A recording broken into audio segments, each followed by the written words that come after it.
Dans cette vidéo, je vais tout simplement vous expliquer comment lancer votre conciergerie immobilière de A à Z. Donc avant de commencer, avant de rentrer dans le vif du sujet, je vais juste vous présenter rapidement qui nous sommes. Donc déjà, moi je suis Clarence, cofondateur donc de Maison Bleue. Donc on a fondé Maison Bleue il y a maintenant plus de 4 ans. Le principe était simple, c'était d'accompagner les propriétaires à gérer leur location de courte durée. Donc ici c'est notre landing page, donc notre site.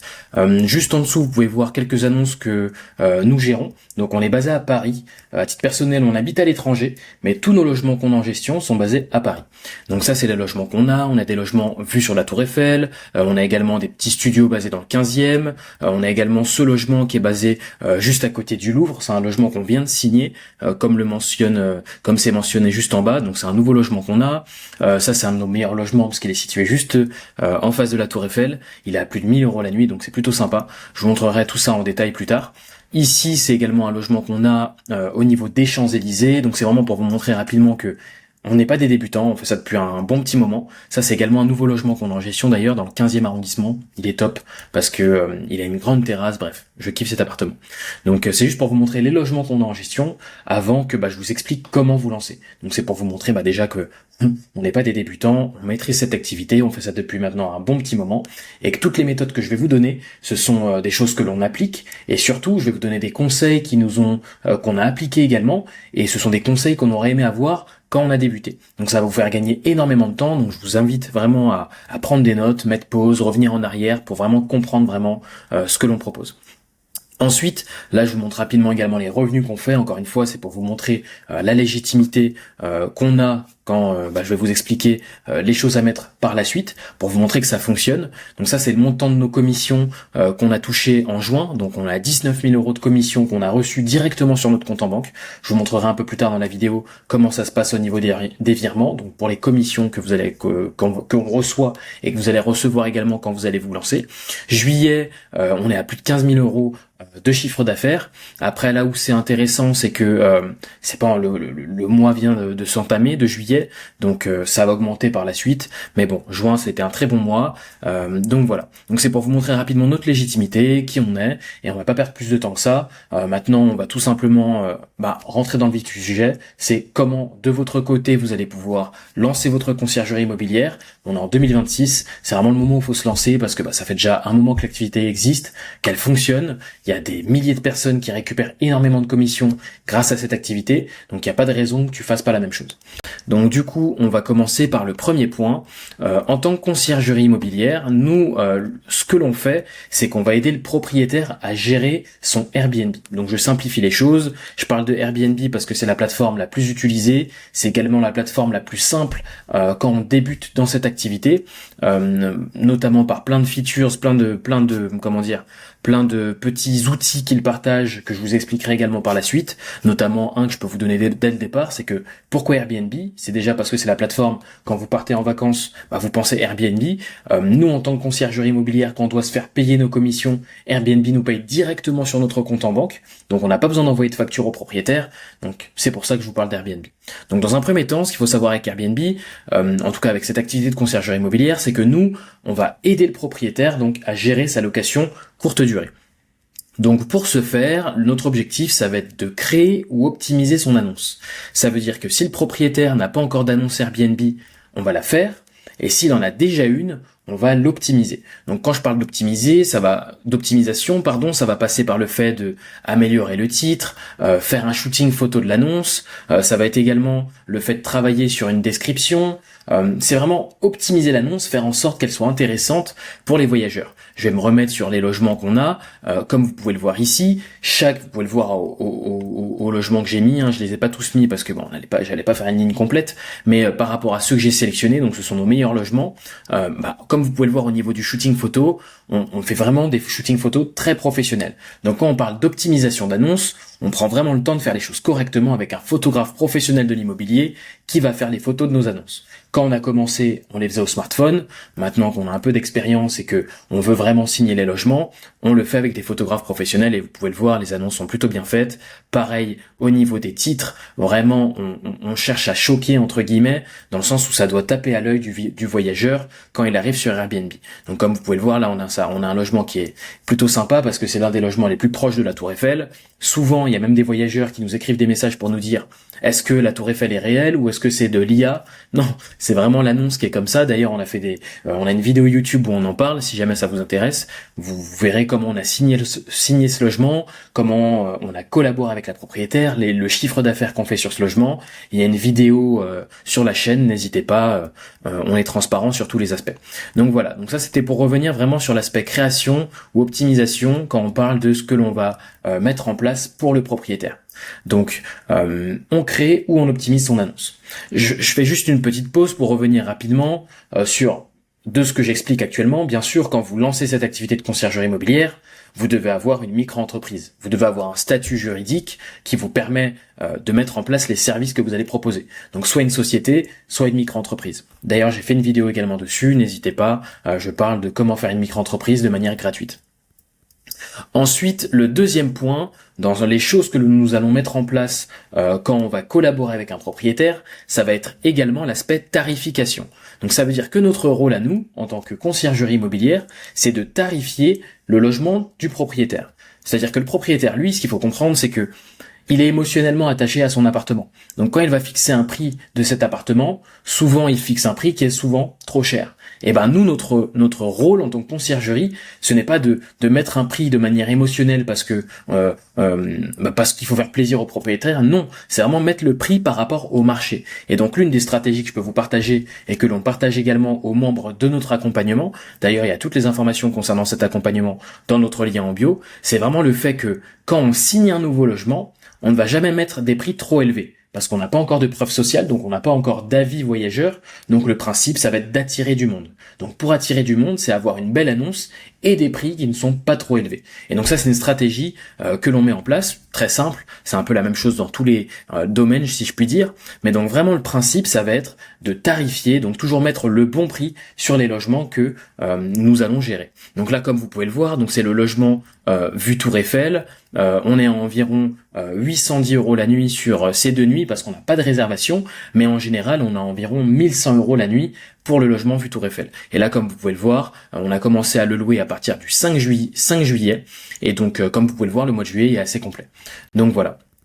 Ensuite, bon, je m'attarde pas dessus. On a un accompagnement précis où on montre comment tarifier, comment utiliser les réductions, au niveau de la disponibilité, comment gérer. Vraiment pour ceux qui veulent être accompagnés et avoir plus d'informations en détail, vous pouvez me poser les questions en commentaire, ou sinon dans notre lien en bio, on propose un accompagnement et vous avez la possibilité de réserver un appel avec nous.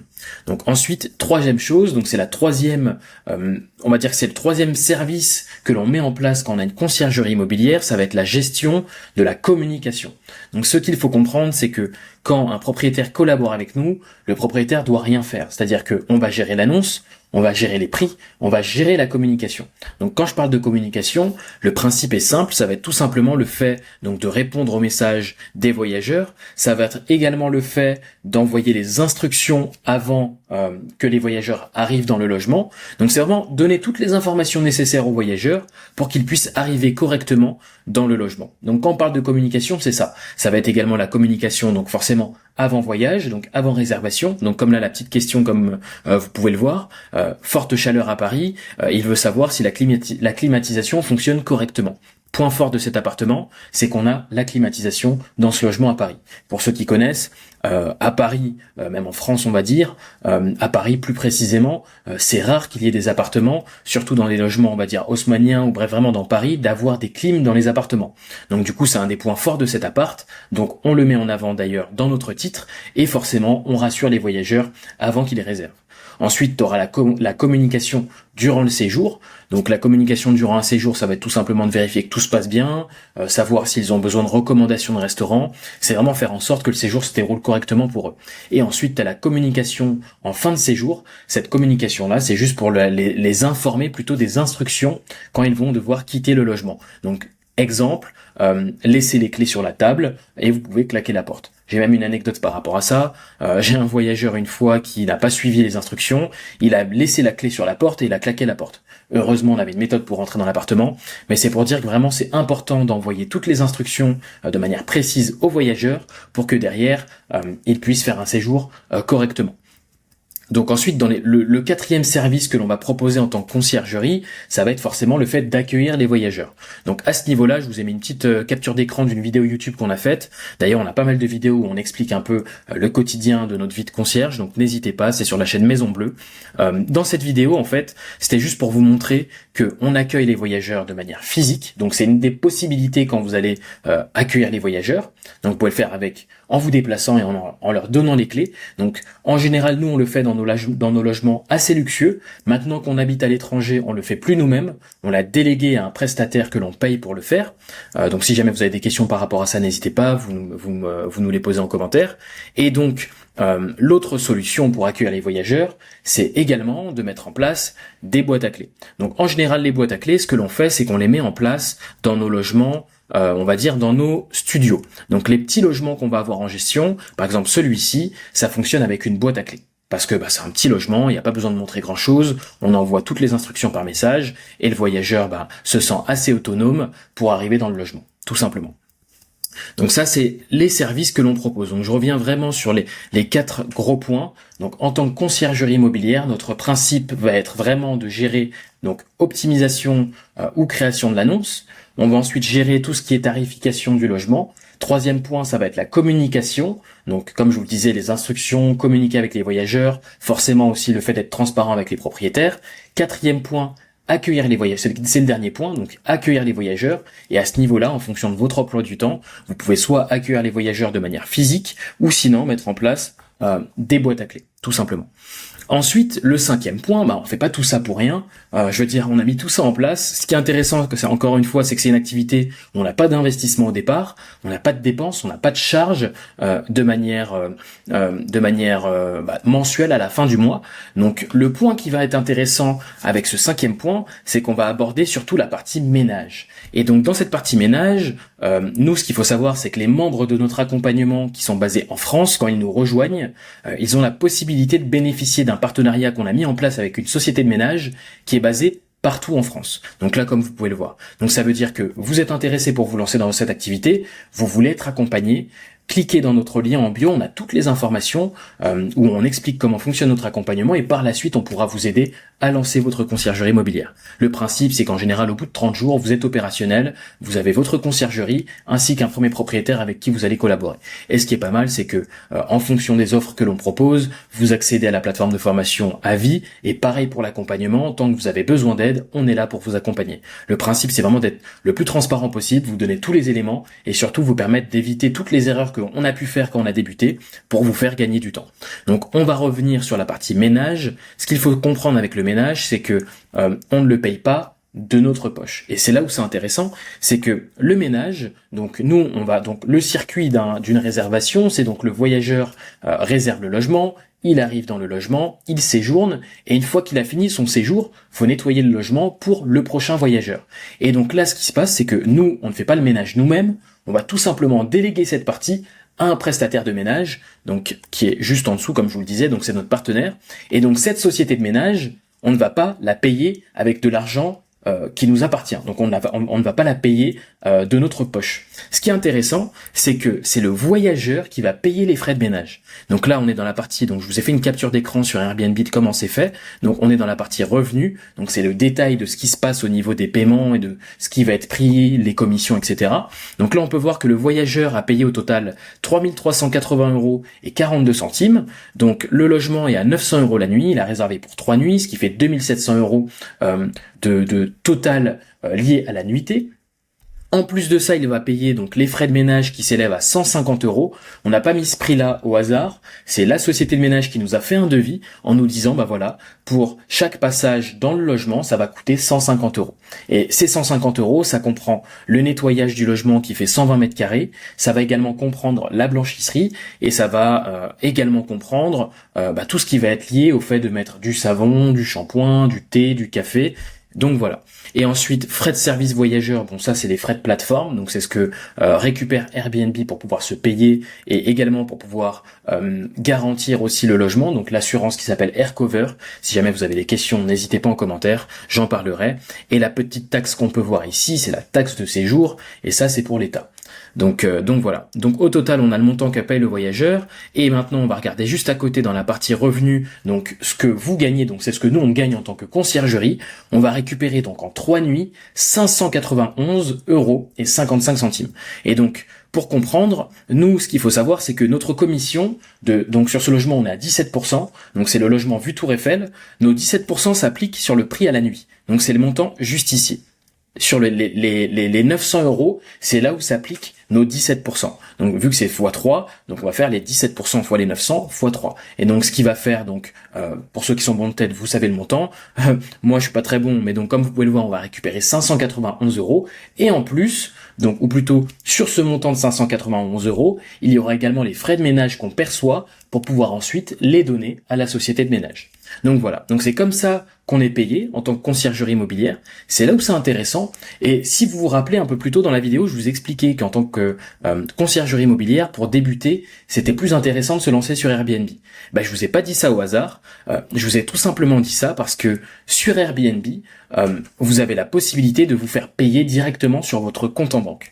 Donc là, comme vous pouvez le voir, c'est donc les transactions que l'on reçoit directement sur notre compte en banque. Et là, vous pouvez voir qu'on reçoit directement l'argent d'Airbnb, donc des commissions sur notre compte. Donc j'ai fait la capture aujourd'hui, et c'est ce qui est plutôt intéressant. Je l'ai fait la vidéo à plusieurs moments dans la journée, mais c'est pour vous montrer un peu comment ça se passe. Donc ça, prêtez pas attention au moins 4000, c'est quand on se verse de l'argent pour se payer à titre personnel. Mais voilà. Donc là, vous avez toutes les informations. Ça, c'est également sur Airbnb. Vous pouvez voir également les revenus que l'on perçoit. Donc là, comme je vous le disais, sur le mois de juin-juillet. Là, il y a également la partie juillet. Bref, il y a toutes les informations sur ce que vous allez recevoir. Et c'est pour ça que j'aime Airbnb, c'est que c'est assez clair, ça fonctionne de manière, c'est très simple à utiliser. Vous avez toutes les informations et derrière, vous savez que vous mettez un travail en place et que vous allez être payé. C'est aussi la grosse différence. Nous, quand on a débuté dans cette activité, on devait envoyer des factures à chaque fois au propriétaire. Donc, qui veut dire facture? Qui veut dire que le propriétaire peut prendre du temps pour vous payer.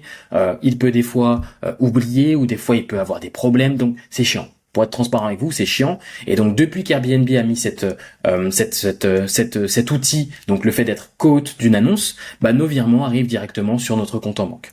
Donc voilà. Donc je vous ai expliqué un peu les 6 points importants quand on a une conciergerie immobilière.